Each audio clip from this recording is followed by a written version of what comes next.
your name, son?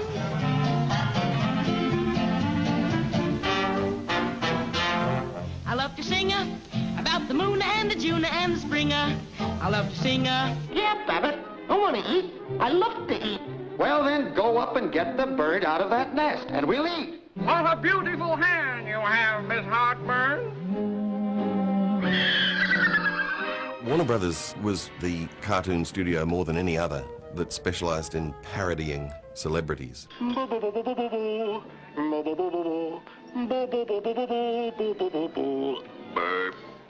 Friz Freleng said that was because most of the people who worked there were showbiz buffs themselves. Friz Freleng was an old vaudeville buff. He just loved old vaudeville. At the time they were made, these cartoons were accompanying the films of Jimmy Cagney, Bette Davis, Edward G. Robinson.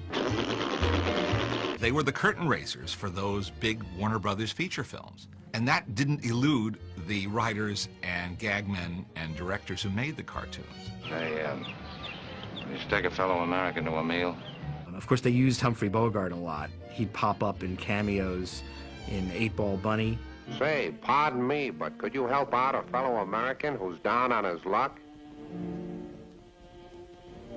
Hit the road! Also in Slick Hair. Hey, waiter, come here. Yes, sir, Mr. Bogart. We have some very nice... Cut the gab and bring me an order of fried rabbit. Robin Hood Daffy is a take on Robin Hood and Errol Flynn.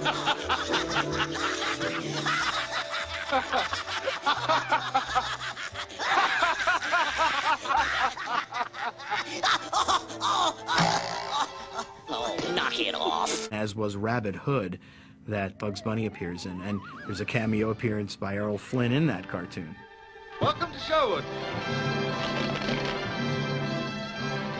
The highlight of the parody cartoons was one that Tex Avery did just before he left to join MGM Studio, and it was called Hollywood Steps Out. At the same time, they were doing newsreels about the big craze of the nightclubs here, the Trocadero and the Macambo and the Ciro's and all these glamorous places that used to exist when, you know, all you could see is searchlights in the sky every night. I learned to love to do parodies. I never did vicious parodies. And I've discovered that if you're going to do one, you have to love what you do. You cannot look at it with askance. You cannot treat it roughly. You must care about it. I think the fact that Chuck worked with Charlie Chaplin when he was a kid, probably a lot of that rubbed off on him. He lived near there and used to go over and do bit parts for Chaplin. There's, you know, a good-natured mischief to a lot of the caricaturing, and many animators are good caricaturists. The medium is, in and of itself, one of caricature. It's exaggerated movements, exaggerated expressions. T. He, who is one of the all-time great caricaturists, worked at Warner Brothers and designed the caricatures who turned up in things like the Cuckoo Nut Grove. I go everywhere, I do everything, and I never have any fun. The Warner Brother cartoons can draw on the music associated with these famous stars. So we see Carmen Miranda and we hear one of her songs. She might be even singing one of her songs. We see Humphrey Bogart, we see Jimmy Cagney, and we'll hear music that's either associated with them. Because if you get caught, you take your rap alone, see? All right, now let's try it. Something that was in a movie of theirs, or we'll hear music that is typical for them. Occasionally we will hear references to the music from famous Warner Brothers films. So Stalling might actually write a score or a cue in the sound of, say, Eric Wolfgang Korngold or Max Steiner, both of whom were composers for Warner Brothers. Korngold wrote the music for The Adventures of Robin Hood with Errol Flynn, and Max Steiner wrote the music for now Voyager, Casablanca. And so we actually have this interesting interplay between the sounds of the feature films and the sounds of the cartoons. A lot of the cartoons, or certainly a fair number of them, also play off the idea of being in show business. Yes, sir, yes, sir, yes, sir, yes, sir. The Big Snooze being one example, where Elmer goes to quit cartoons. I get the worst of it from that wabbit in every one of these cartoons.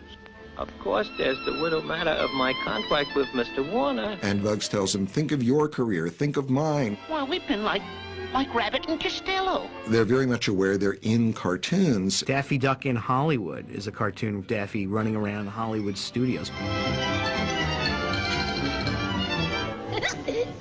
My boss is a plug. I've got an option coming up.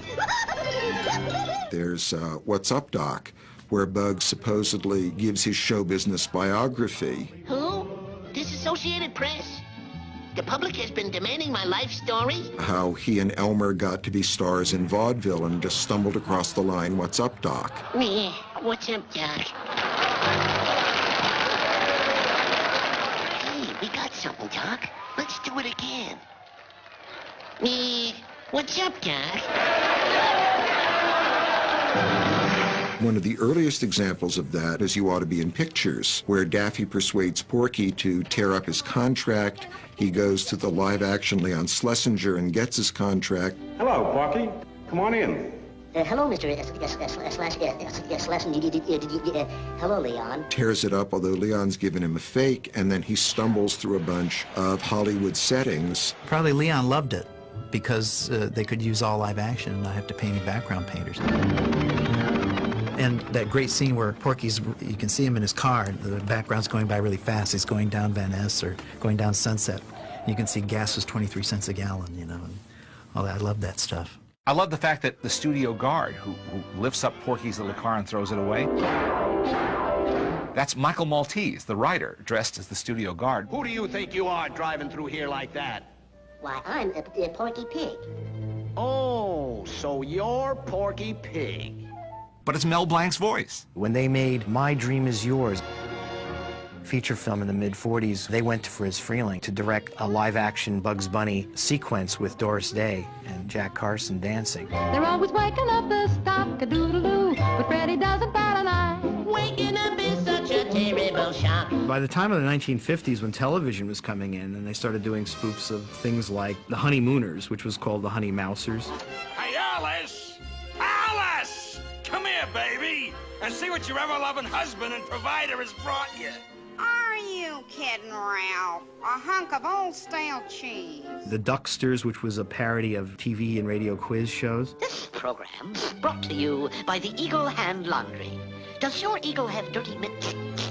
Pardon me, but may I have my jackpot? It still happens today on The Simpsons, where they will parody or use a celebrity voice or imitate a celebrity, but because it's topical. Good morning, Mr. Hardy. The same thing will happen with today's things, you know, 50 years from now.